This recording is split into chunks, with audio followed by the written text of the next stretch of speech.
and the next thing they tell you very much is true, and they tell you things you don't know, but you find out later are true, the more you experience that with them, the more you trust them, and the more you can expect that the next thing they tell you is also going to be true.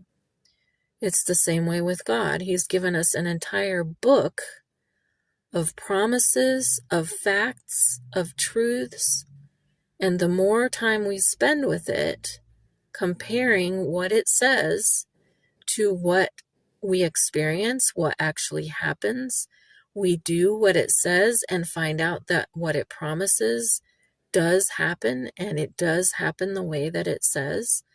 The more that we test God and His truths, the more that we can trust Him further for the things that we haven't yet experienced, for the things that are prophecy, for the things that are future tense. So if you don't believe God, have you ever once tested Him on anything that He has said? And sometimes we cop out before we ever even get to know someone. We, on surface value, don't trust them.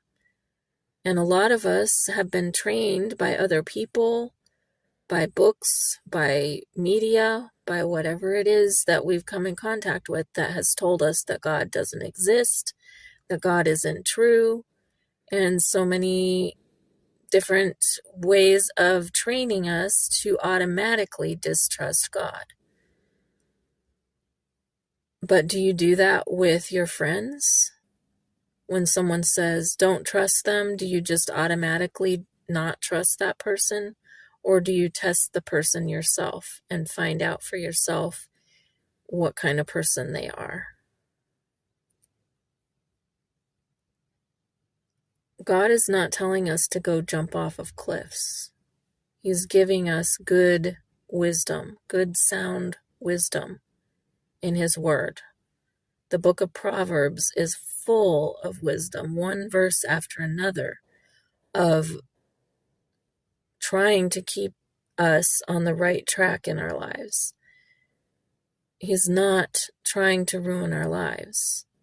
And when we test what He has said, we find it to be true.